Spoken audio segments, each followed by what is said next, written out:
Okay, well, good morning, good afternoon, good evening, wherever you may be in the world. I'm Jim Harrison here to do another. It's going to be an interesting one. Today, I'm going to be talking about the science of smell and essential oils. And I'm going to be bringing in Catalina Zabala. Hey, where is she? I see her in the corner there. Let me bring her in 1 second here. Hold on, Catalina.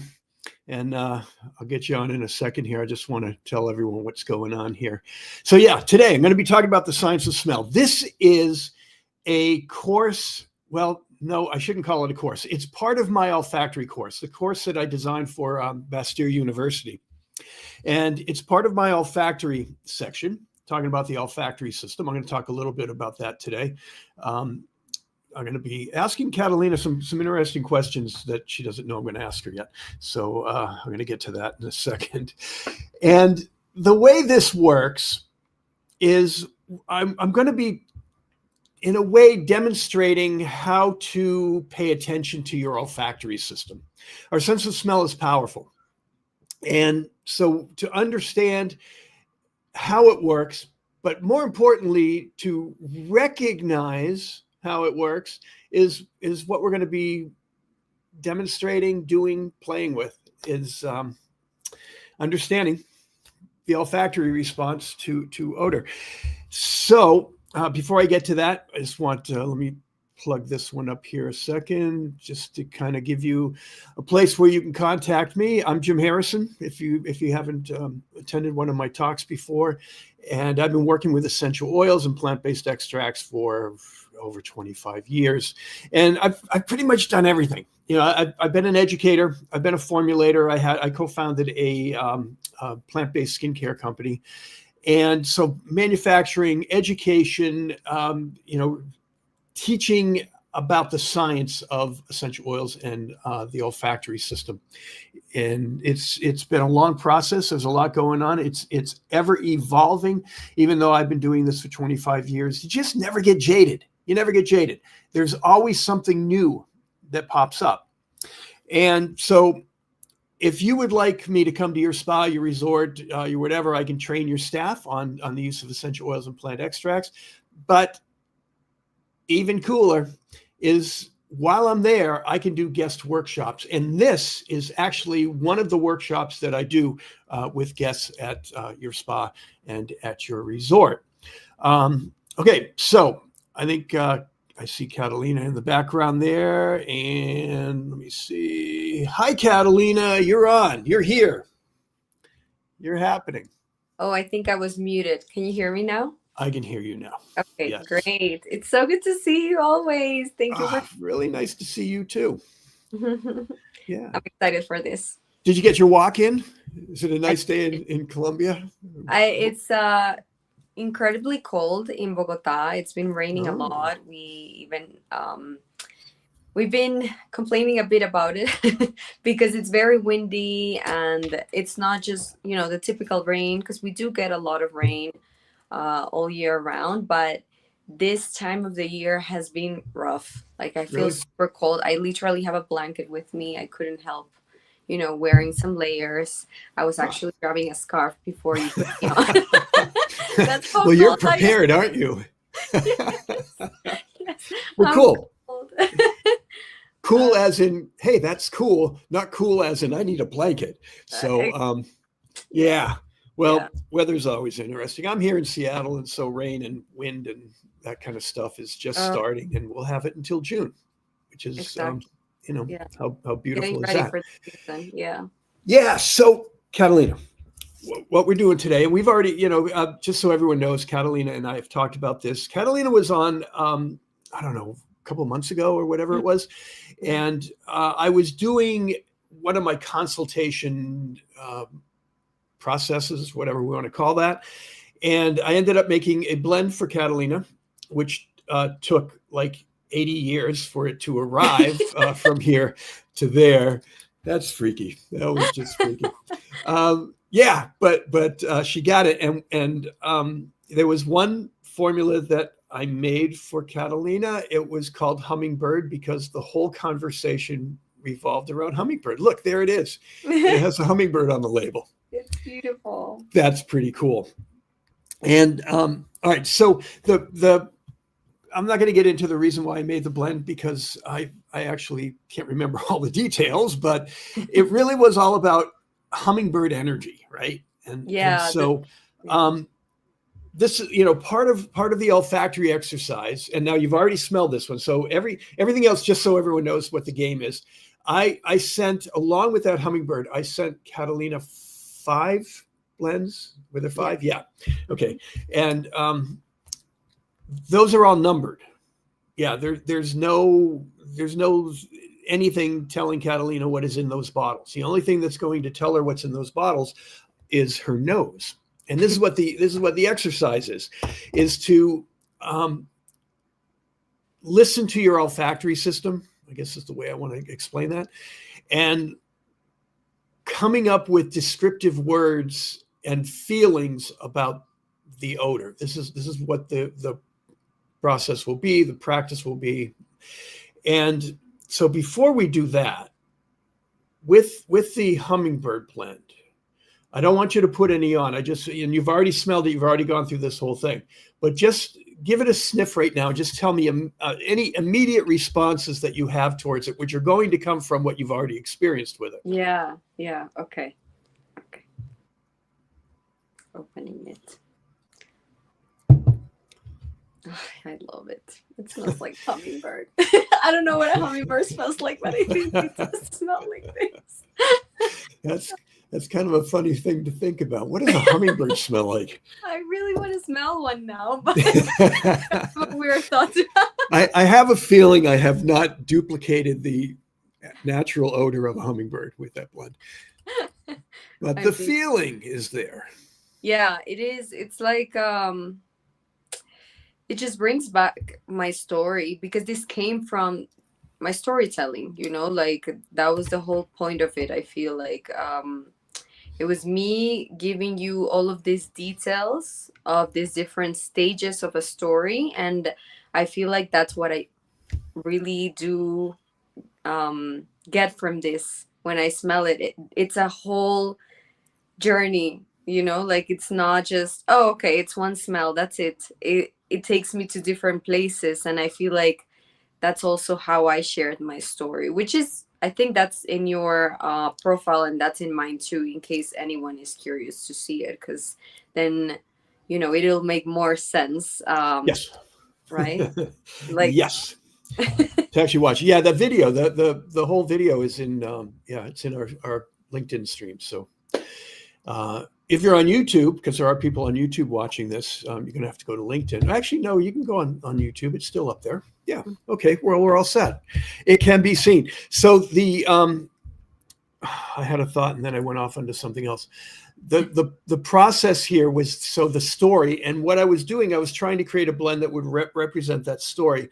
Now, part of understanding how the olfactory system works, and I don't know if I want to tell you this now before we do it. I'm going to tell you a little bit about this one aspect of the olfactory system. But don't spoil it. Is what? Don't spoil it for me. Don't. Nope, I'm not. It's not going to happen yet. So through the story, by actually you're telling the story and me interpreting it with the essential oils, in a way we were co-creating what that blend is going to feel like and what it's going to smell like.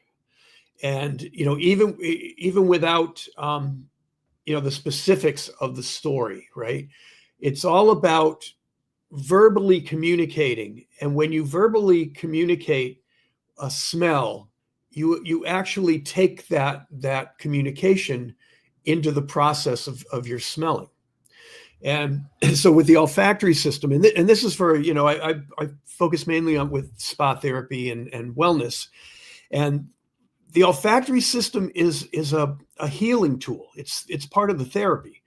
And so I teach people how to use the olfactory system to help the healing process. I'll include more of that as we get into the little blends there. So that was this is just a little introduction on where we're going to go with this. But before we do that, and this is what I was alluding to when you were hidden. And I said, we're going to talk about something that I really didn't tell you I was going to talk about. And what that is the article, the newsletter, a Substack thing that you wrote the other day. And my interpretation of it, because we've had a lot of conversation, and the thing term I came up with, I mean, we've talked about this before, was the mycelium connection. And what that means to people who don't know what we're talking about, the mycelium, that network of communicating strands that run through the earth. It's all part of the mushroom family. Yeah. And it's that when we originally had that conversation, you were kind of mentioning to me that you have people that don't get that. Is that my whoops, you just disappeared. Where'd you go? Come back. Catalina, where'd you go? Huh. Are we back yet? No. All right, I'm gonna finish explaining it while waiting for Catalina to pop back in. Let me see, where'd she go? I wonder if they're having okay, we're gonna have to wait and see what happens here. So we'll get back into, there she is. Okay, here we go. Hey, what were you doing? I got a spam call. Oh my God. I don't know how. I think everyone knows how annoying that is in our era. Yes. So sorry. And it kicked me out. I was like, oh, okay. I get it now. Okay, so we'll know if that happens again. I just keep talking and wait for you. Which I was doing anyway. You were talking about the mycelium. Yeah. All right. So the mycelium and this is the way I remember the conversation. So correct me if I have this off, but you were talking about how you're able to connect a lot of things that most people don't see as connected.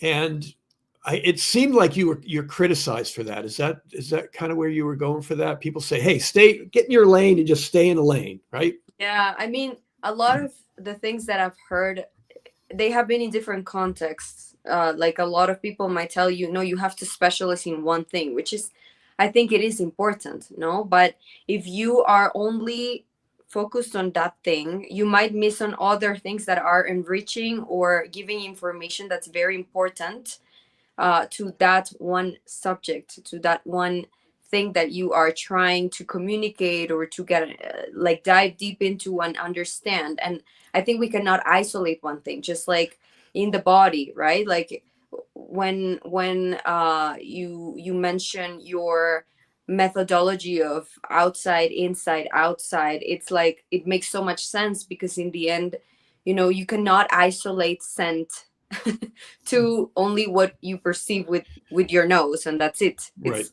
what happens inside and what happens like outwards in the whole space that it can be perceived in. Okay, so here's where I'm taking this, because you just explained that really well. And in this article, that was the way I perceive what you were writing. So you're writing about the third skin, and you're calling your environment the third skin. Am I right on that one? Okay. Yeah. And yeah. when I was reading it, you were tapping into something that resonates with me, but I also use it in all of my work. And you mentioned the outside, inside out method, which is my way of doing consultations, because I always look at out here what people's environment is. And so this is what, in your article, you talk about environment. And the way I look at that is your environment, and then the way people internalize it. Everyone internalizes outside information differently. Mm-hmm. And that's what the key is, because in beauty, they call it beauty inside out. And they're looking at what's inside and it comes out. No, you got to look out here first, because before it becomes internalized, it's how we're expressing what's happening to us out here. Relationships, our work, and environment. And when you're talking about environment, it really triggered all these things that are necessary. We're going to talk about smell specifically today, but we don't have to only include smell, because when we look at, and you do biophilia and biophilic design, which we didn't talk about yet, but bring that in a little bit when we get closer. to these other things. But what I'm looking at is, even the shape, rounded corners in a room rather than, uh, right angles, the sharp angles. How does that feel? When you're in that room is going to affect you Yeah. in that environment. And so this is basically what biophilic design is about. I mean, biophilic design is really about nature, mimicking nature, I guess, in design. But what that's doing is it's creating an outside environment that we internalize, and how we internalize that environment matters a lot. That was a great art. Just explain real quick on some of what I'm saying, but say it in yours because you're the one who wrote the article. Thank you. Well, thank you also for bringing that up, because I think there are things that we have normalized, but sometimes we don't stop to think where they come from or what repercussions they might have. So, for instance, I was alluding to the third skin, which is something I've heard that architects call the built environment and architecture. And this was something that was mentioned in the 20s by an Austrian architect. And when I thought about skin and the way that I explain also the benefits of having biophilic design in the built environment, I usually do allude to body organs, because I think it's the best way of people to understand the impact it really has. Like, a lot of people thinks that because walls don't speak our language, then they're not affecting you, or because there's nothing that is stimulating you, it's neutral. And in neuroscience, there have been different studies, and other disciplines too have looked into how a neutral environment that has nothing stimulating nor is it nourishing to you is actually taking away from you, because your body is interacting with it, whether you like that or not, at many levels. It could be physical, it could be psychological, it could be mental, emotional. All of the realms of our bodies are interacting with this, same as I'm sure that you have encountered with the olfactory sense, and the essential oils industry, where people think, oh, it's whatever, it's just, it smells nice, or I don't like that smell, and that's it, like black or white. And it's like, no, no, no, this has a lot of depth. That's very important to get to know ourselves, to also get in touch with our memory bank, which in the end, the things we like or we don't like and how we behave is alluding to the archive of memories that we have built even since before we were born. And so, I like to talk about these examples when I explain biophilic design, because biophilia, in the end, the word itself means the love for life and nature. Like, we always prefer everything organic, everything that's originally made from the natural world, because we are part of it. And that's why we needed to be present in our environment, because that's the way that we are making a coherence between what's inside our bodies, which is nature, and which is a lot of things that we're not able to see, but we get cues through our skin, through sensations, through smell, through maybe change of color, tactile experience, etc. And then if we are able to make a coherent connection of what's inside to what's outside, then you know I I'm sure that we can live more in harmony. And Mm-hmm. obviously there are studies that prove this, and this is why biophilic design is a scientific, like an applied science methodology through design solutions. But I think it's just a matter of observing, like, how does it make you feel certain smell, how does it make you, like, what does it remind you about, does it make you think about a color, why a color, then you dig deeper into that, and then there's a memory. And that's what happens with every single cue that we design for all of our senses visually. Like, it doesn't have to be literally the taste of something, but the aroma or just the sound of something could maybe remind you about that. And it's because everything is tied together, it's very difficult to segregate all of that because it makes no sense. So Yeah.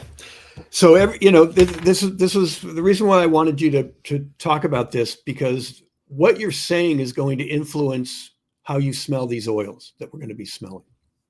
And, when I was mentioning, walls and rooms and more of a visual, but it's not always visual, and it's our sense of, in our nervous system, that's coming from all the senses. I mean, it's just the totality of what's happening out here is affecting us. And so what's happening in our environment, there could be a scent that will have an effect. So when you're talking about olfactory system and what's in the atmosphere, it's really important to pay attention to that, which is what this exercise is all about. But how that room is set up, what the environment is, what you're seeing, what you're surrounded by, also affects how you're translating that olfactory response. So scent isn't isolated from the environment. It's part of the environment. And this is where in forest bathing and biophilic design, mostly in terms of the forest bathing, where you go into the forest and, feel good and immune system is supported. And is it only the aromatic compounds, which have been isolated and shown to have the same response if you just diffuse hinoki oil, which is the Japanese forest oil, in a room, it's going to have a similar response to being in the forest itself. So they're relating, saying, okay, it's the aromatic compounds released in the forest. But it's not only that, because you get into, leaves, the leaf shape, and the trees and the way the trees surround, and all these things in the environment are all going to have an effect on you overall, but it's also going to have an effect on how you smell and how you detect smell. So it was good for you. I like the way you're explaining everything, but I want everyone listening and watching this to understand that what Catalina just explained is going to be part of how she responds to the oils that we're going to go through. So I don't know. Let's go ahead and start. Yeah, I'm ready. I was trying to figure out what order. So what you have are 4 essential oils that are just one oil. Okay, those unnamed oils. There's 5. And then and then there's one that's a blend. Oh, okay. Right. So you have 4 that are single oils, and then you have one that's going to be a blend. I'm not going to tell you what's what, because you're going to sniff and just tell me what you're experiencing. So I was going to start with this one, but I'm not sure I want to do that now. Okay. Let's start with number 1. Okay. And so, there are these papers here, so I'll follow instructions. Oh, good. Did I send you those? Yeah. Wow, that was pretty smart of me. So I was going to say, no, rip a piece of paper. Underestimate yourself. What? But okay. Man, hey, that's good. I must have been thinking clearly about where we were going with this. It's always good when I do that. Okay, so you take out number 1, just, and it kind of opens up. Yep. And then you might need to just tap put the dropper right on the tip of that scent pad, and just kind of tap the bottom, and you should get just enough on that strip pad. Now, kind of, I should shut up and let you clear your head. So what I want you to do is, I don't want you to try and describe it. I want you to feel it. And if you do describe it, use color, shape, any kind of words that tell you what that oil feels like, and just any descriptive words you have. Okay. So go for it. Oof. I should have theme music to go with this.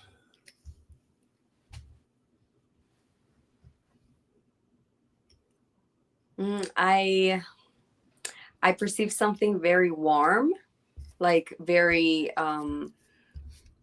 like warm colors come to my mind. I don't know why, but I think about something Arabic. For some reason, I think about being in an Arabic restaurant, like this type of food. So the colors I see are very terracotta, like orange, maybe yellow. Yeah, everything very warm, nothing cold that I perceive there. And I also, ooh, wow, it changes. It's changing for me. Okay. Mm-hmm. The depth of it is like, huh, I don't know how to describe it. Maybe citrical, Um, it's definitely not sweet. It makes me think about a cocktail, like Yeah. What are you doing later? Let's go. um, wow, so many things. I feel like it's something very fun, very energizing, very uplifting. Okay, I'm gonna sort of bring you into some areas. So, what environment does this make you feel or see? If you were to think of where this oil is, or where this was coming from, or where would you use it? That kind of a thing. Mm, it makes me think of trees, um, not of a small plant. Like I feel like it has such a strong presence. Maybe I'm totally wrong, but that's how I perceive it. Can't be wrong. Um, where I think it's somewhere warm, but not necessarily a coast. More so like I can almost see like a forest in the mountains of a coast, if that makes sense. Like an in between.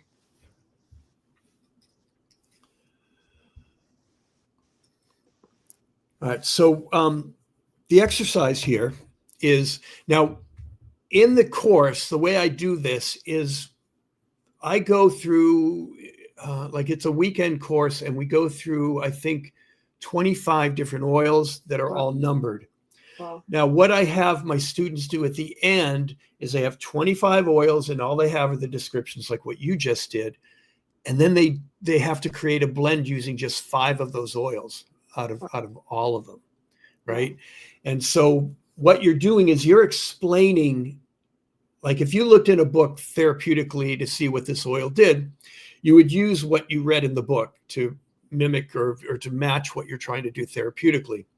In this situation, you don't have that information. You only have your feelings, and you only have your interpretation and connection to what the oil is. And that's how you would blend with this. And it's really powerful. This is the practice of paying attention to the olfactory system.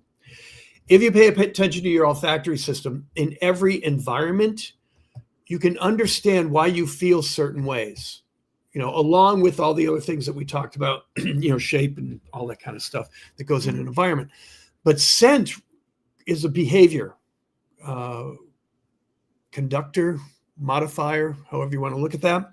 Wow. And so how you feel has a lot to do with the fragrances that are in the atmosphere. Okay, I'm not going to tell you what this is. We're going to go to the next one. Oh, And I don't know. Okay. and then I'll tell you what it is. I think what I'm going to do is go to. I actually have a good. I have a good order here, so I think I will go to number 2. Okay. Yeah. Wow. So this is, for everyone listening, this is a good practice to do on a daily basis. Even if you're just in an environment and you suddenly smell something, pay attention to how you feel when you catch that odor. Also pay attention to how people make you feel. It may be the way they smell. Mhm. Yeah, I always think of that, Like I Mm-hmm. always think, hmm, I wonder if this person has something different today. Like whether what they're wearing or I don't know, Yeah. maybe I always smell awesome because I'm swimming in essential oils all day long. that's very nice. So, That's kind of yeah, cheap though. it is cheating, but that's okay. Okay. Okay. Oof, I smell it already. This one smells sweet. Ooh, this one smells sweet. Like the other one was, giving me more like that citric um feel, and this one makes me think about green apple, but like the sweet one, Hmm. because it doesn't go to be that sweet like a very red sugary apple. I don't know why I thought about apples, but it makes me go there, and oof, it's very nice. It's a bit overpowdering, I feel like I could feel that I would try to use this very in small amounts because it's very strong. Like the moment I open the bottle, that like right away. That's a good blending tip you just gave, is paying attention to what I call it in when you're blending is I call it loud or soft. Ah, okay. And when something is loud, if you don't want it to dominate, you have to do what you just said. You would use less of it. I would definitely do that with this Yeah. one. um I'm curious. I need to ask you this now. Does that change for everyone, like, or do you think there's like because I know there are standards, things that are universal, but if perceive this very loudly, is it the norm, or is it very normal that other people? It's always dependent on the individual, how you respond and how you relate to it. Like, is it loud? Is it not? In this case, this would be an oil that would, pretty much across the board be considered one of the more dominant as far as being really up front and up your nose. It's definitely one of those Okay, kind of oils. okay, okay, I see. This makes me think about Halloween. I think it's because of Halloween. Here the we go. It's sorry. that's that's um a current event here. So yeah, same here. That's why I thought about what's going on in my in my environment now, that it makes me think of this. that's Uh, interesting. Why Halloween? How would you kind of talk about just that feel? the candy, like Ah, the okay. lollipops and the Yeah. um. I don't know how I feel about it. I was just going to ask, where do you feel it? What kind of sensation do you get from it? I think it's like um overindulging, like when you have too much of it. That's kind of the feeling it gives me. It's a nice scent, but I think it's that like exaggeration. That's what it makes me feel. Huh.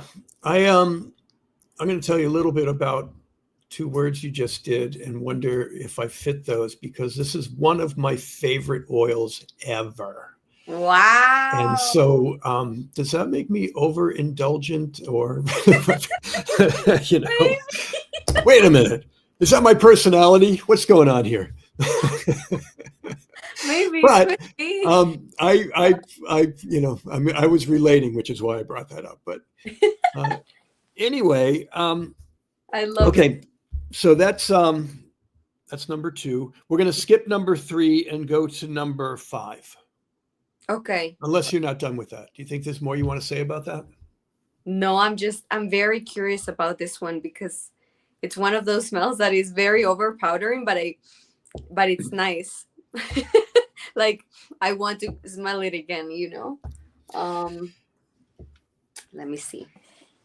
Where Yeah, did I? sometimes with smell strips, there's different techniques you use if something is like, really present up your nose, right? That overpowering thing is Yeah. you bring the scent strip down a bit and kind of move it across like this, Ah, okay. right? Makes So sense. there's just, I don't necessarily want you to do that because I want you to kind of get full impact. So, but whatever makes it feel right to you. I'll just tell you that if that feels like you want to do that, I should have told you before this No, last but one goes. I'm curious that okay, so something very random, but you said it and we talked about it, is we cannot isolate what's happening and what can influence on how I feel on a smell. Yes.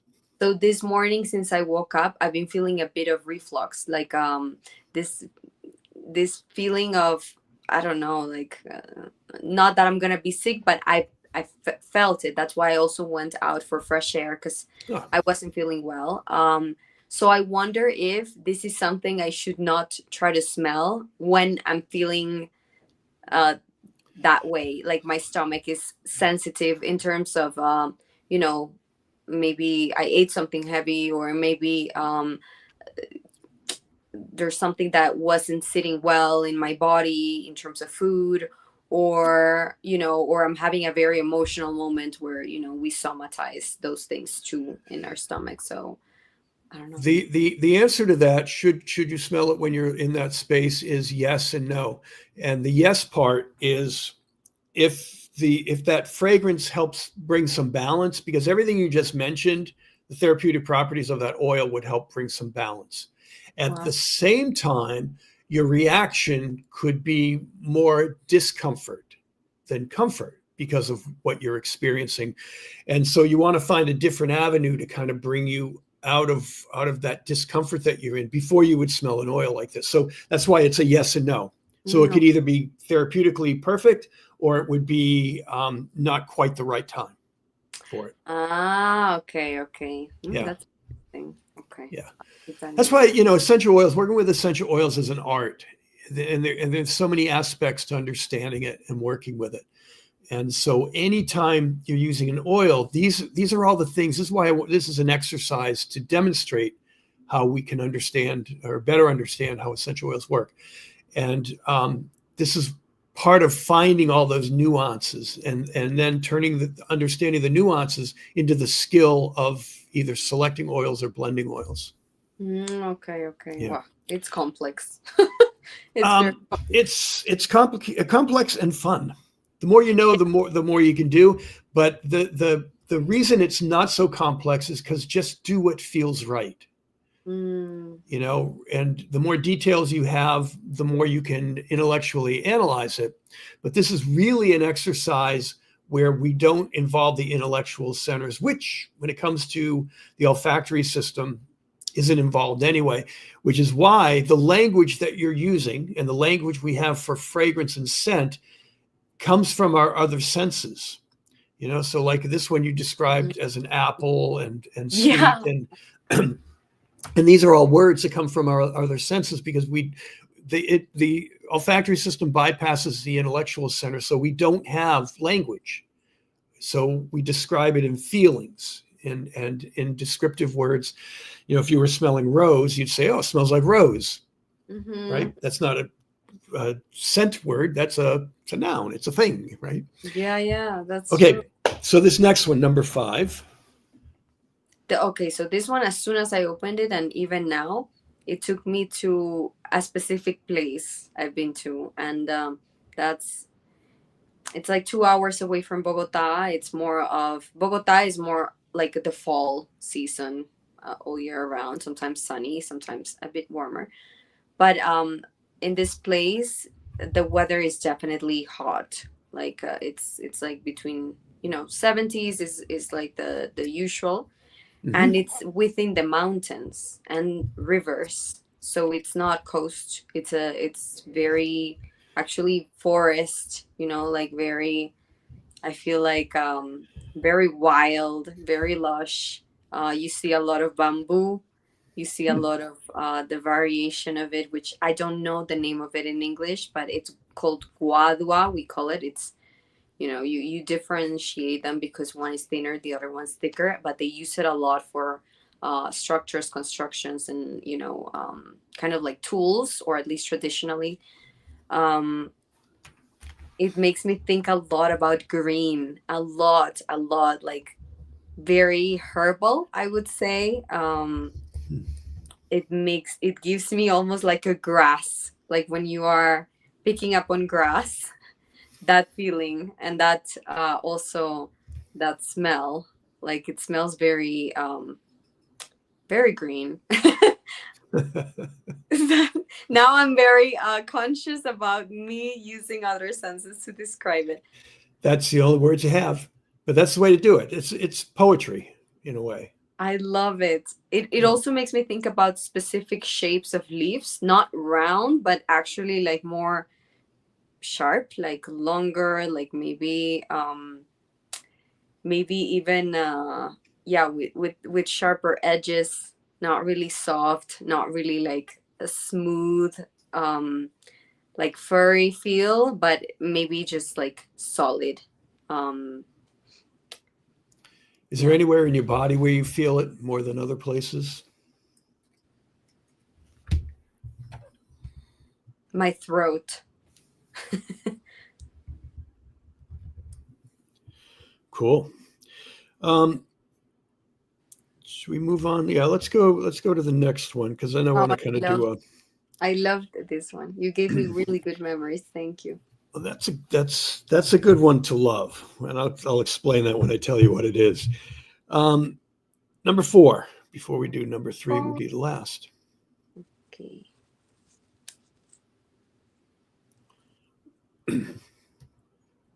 Number 3. Okay. Okay.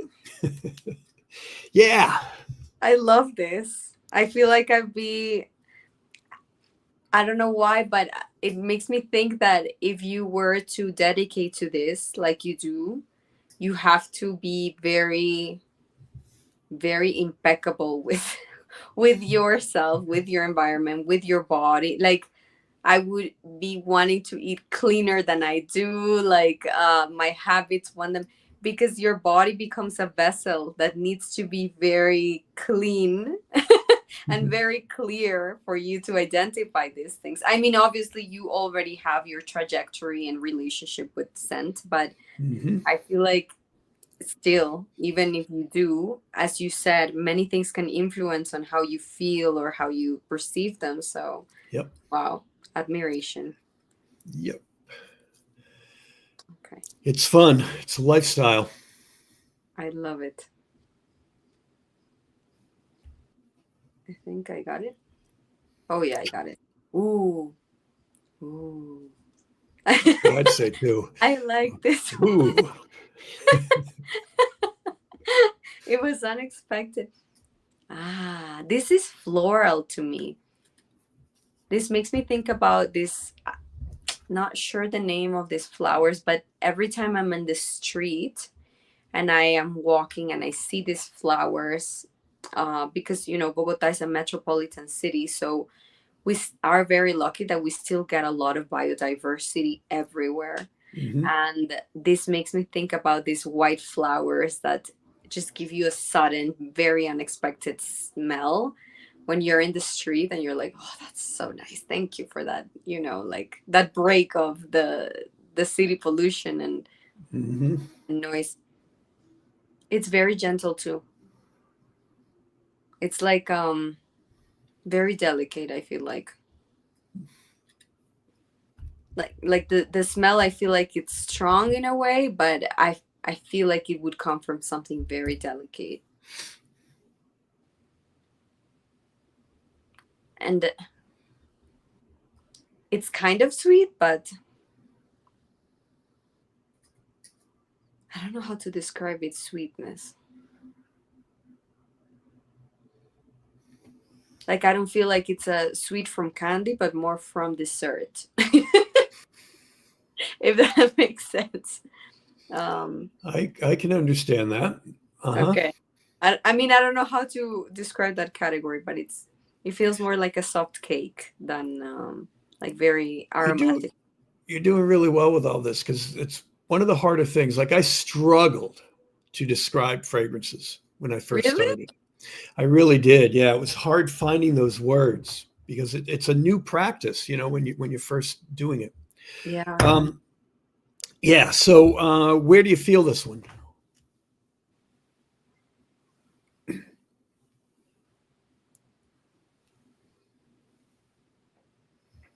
I feel it. It's that one's difficult for me to respond because I feel like I feel it everywhere, but I feel it a lot in my nose. Like Hmm. like it just reminds me of the times where I passed this flower I talked about, where I literally am the person who stops in the street and just like goes and Yeah, smells, sucks it all I can in. relate to that. So that's me all the time, everywhere. So Hmm. um, that's why I feel it here a lot. Like maybe even in a way my head, but it doesn't go to the back of my head. It just stays here, like very consciously in the front. Cool. Very nice. All right, let's do number 3. Woo! It's the last one. It is. for now. Yeah. Okay. Okay. Oof.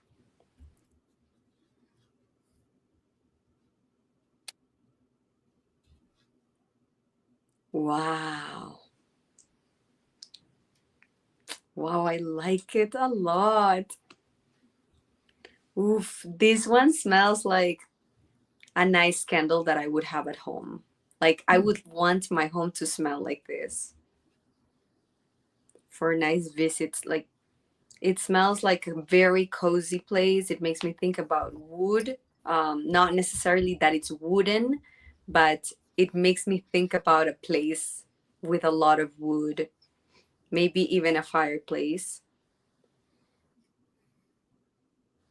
A very elegant place too. Wow. This smells it smells fancy. It smells like someone fancy. I don't know, but someone who's very low key about it, not loud. Very elegant, really profile, I feel like to me. Wow. What is this? It does smell wooden. Like it makes me think about cleanliness of a space. Like yeah, like this place is beautiful. This place is how I want my place to feel all the time. Definitely. Wow. I will It's explain why that makes so much sense when I tell you okay. I'm about it. I'm excited. I also I feel like it's so familiar to me. Like we interact a lot, but I'm not sure. Oh, it smells so good. I want to put it close to my Where do, heart. where do you feel it? I mean, you just went to I the heart, so. definitely feel it in my heart. Like it goes right through my chest. Because I also feel like it's like a hug. Yeah. Oh, it's beautiful. Um, okay, so out of all these five, which one do you think is a blend and not one oil? Hmm. Probably the one that took me to the warm. What was the previous one? The floral one? No, the one that smelled very green. Yeah. Okay, that was, yeah, we did that as number three. Okay, Um, is that wrong? yeah. Um, well, actually, I was going to say there is no wrong when you do working with essential oils. Yeah, it's not the one. If, I don't want to say it's wrong. No, it's not the one. It's actually that last one you did This one? is the blend. The This last, one? yeah, the one that got your heart. And the way you described it is so much of what I put into it. It's always, I don't know, it makes me happy when people respond to the message that I tried to put into a blend. Wow. So here's the message. I'm in the Cascade Mountains here in Western Washington in the US. And I was there for a resort who was opening up a spa. And they asked me to do a fragrance for their spa.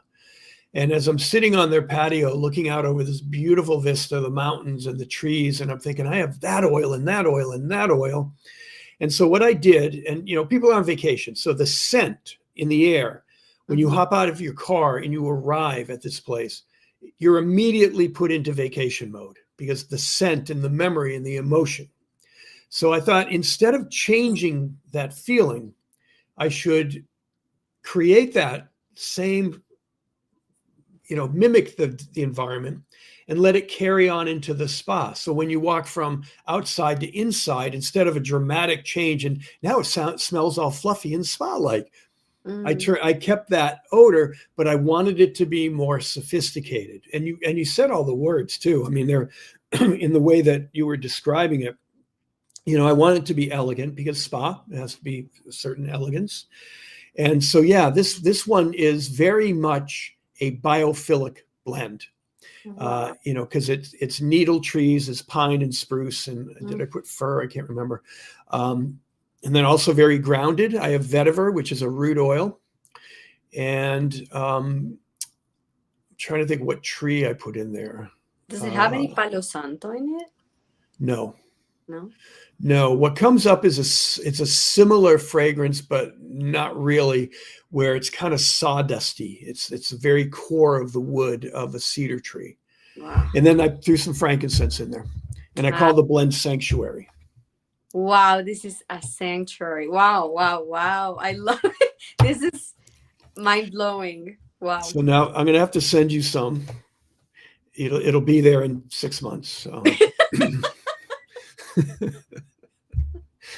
So probably.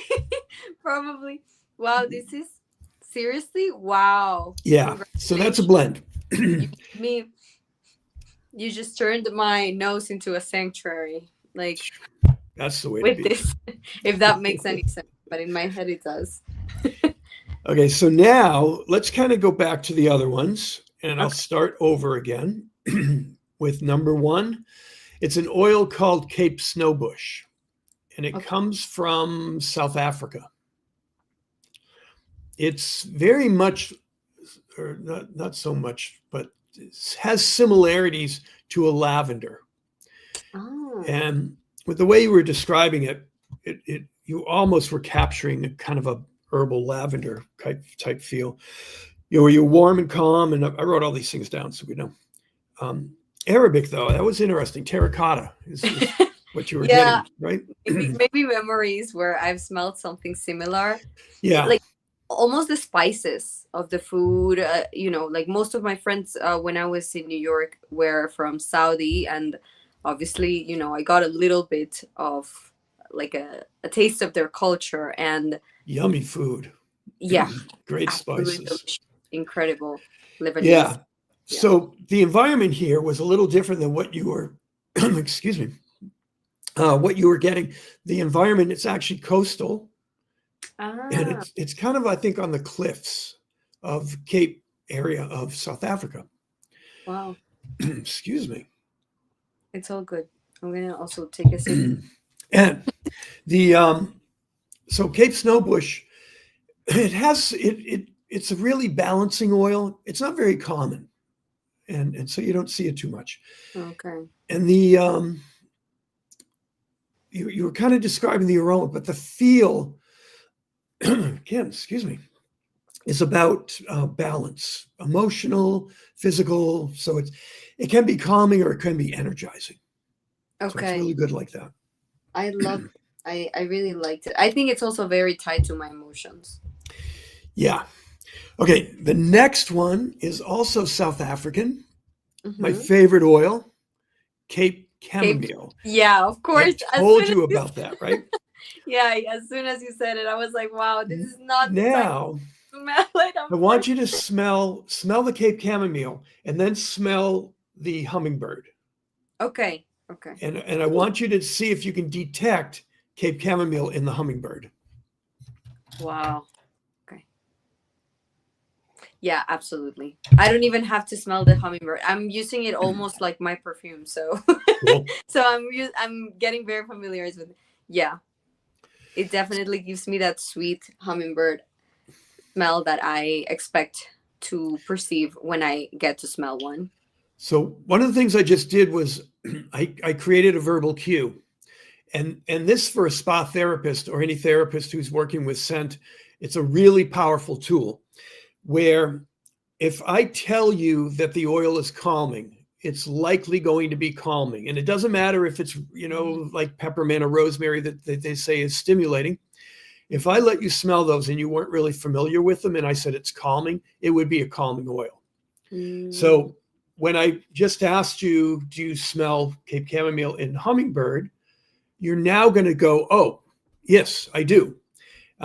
This happens a lot with wines. The sommelier will you're smelling a wine, and then the sommelier say, do you smell vanilla notes? And you didn't. And then suddenly you smell and you go, oh, yeah. Vanilla notes. Yeah. So verbal cues are really powerful because you can direct people's feelings and direct what they're going to notice. and whatever else you sort of want to move that person into during the smelling process. So this is what I do in my workshops. When I'm there with guests at a spa, is the workshop is all about connecting feeling with scent, and then creating feeling with a scent at the same time.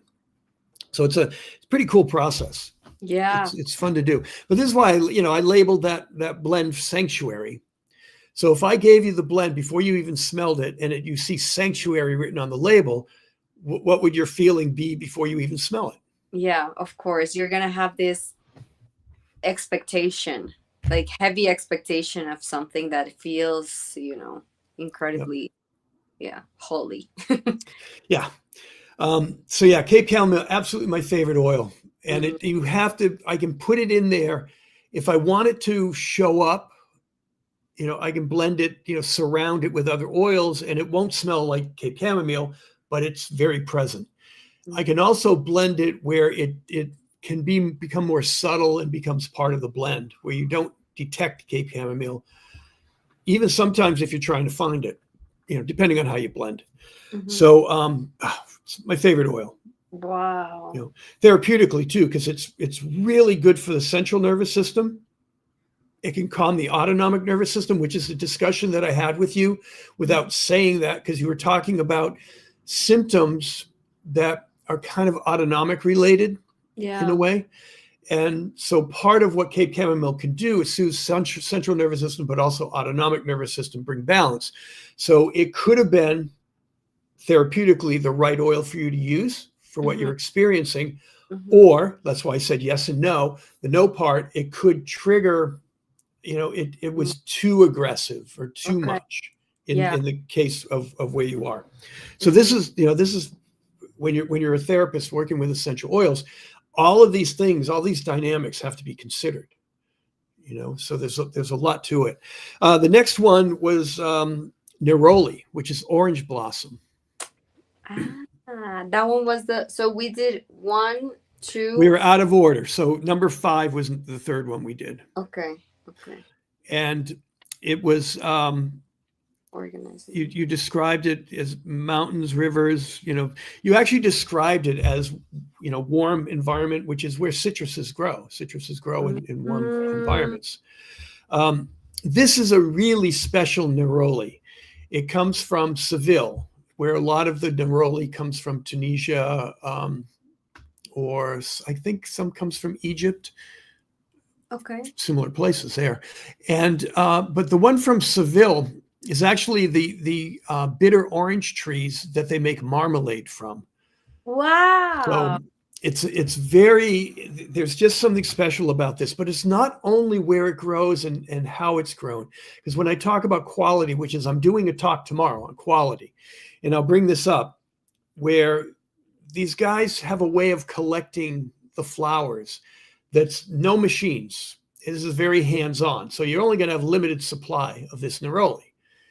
But there's the process brings what I call the love Mm, into distilling the oil and collecting the plants and everything. So humans have a big part in quality of oil, and it really shows up in this neroli. It's such a beautiful, beautiful neroli. And there's no sticks and leaves, which is the petitgrain. When they call the oil petitgrain, it's coming from sticks and leaves of the orange tree. So there's 3 areas where the oil comes from in the orange tree. So the peel, they call it orange. This would be bitter orange, where the other one that's more common is sweet orange. The sticks and leaves, which is petitgrain, and then the flower, which is neroli. A lot of producers of neroli, when they want to sell cheaper and get more oil, is they'll include sticks and leaves in with the flowers. okay. And it's still the oil, it's still what it's supposed to be, but it's not just the flowers. And there's a different chemistry, there's a different feel that Okay. comes from the sticks and the leaves. So I love yeah, it. this is very, very you know it has a lot of aspects, very third eye, kind of opens up in the intuitive centers. I think you said throat, which in a way, like when you said it to me, I was thinking communication. Yeah. So Say, yeah. Yeah. Yeah. It totally makes sense because to me, that's, you know, two things that are very well connected. Like also, it's the next chakra. You Yeah. see it an energetic point. Yeah. So that makes total sense. All right. So the next one, number 4, which actually is labeled number 4, is ylang ylang. And you described it like a beautiful floral, like it is. Do you Wow. have those Cananga odorata ylang ylang trees in Colombia? Um, I know they're mostly African, Madagascar. to be completely honest, I wish I knew more about the biodiversity here, like at a at a deeper level. But I would dare to say probably because we have one of the most biodiverse lands, in the globe because of our location. We have, Caribbean coast. We also have Pacific coast. We also have the Andes chains mountains. So we have like these three chains of Oh, mountains. it's cool. And then we also have deserts. We also have tropical rainforests. We also have part of the Amazon. We also have plains and very flat land. Wow. Very, yeah. Like Colombia is. I haven't had the chance to travel it all, but it's That's amazing. It's not yeah, that big of a country. I mean, when you look at other areas, but covers a yeah. lot. That's Brazil. incredible. Yeah, it has Yeah. a lot, and that's why culture here too is very it changes wherever you go to. The smells, the flavors, the way people talk, we're all from the same place, and it's very different, the north Yeah. from the south, and if you go farther in, and it's amazing. Yeah, so Yeah. I And environment changes people's behavior. This is what we talked about, and what your article is basically about: environment and your third skin, and how you internalize it creates who you are. yeah. So that all makes sense. Well, that's cool. Okay, so ylang ylang is it's just a gorgeous floral. So if I want to add a floral touch to my blends, or it's one of those loud ones, if you do too much, it's going to be all ylang ylang. Yeah, But it's beautiful. it is. And did I put any of that in your hummingbird? Let me look. I don't know, but I love this hummingbird thing. I I really didn't. I probably could have because I had fun with that, making that blend. All right, so so that was all the single oils, and then of course the sanctuary.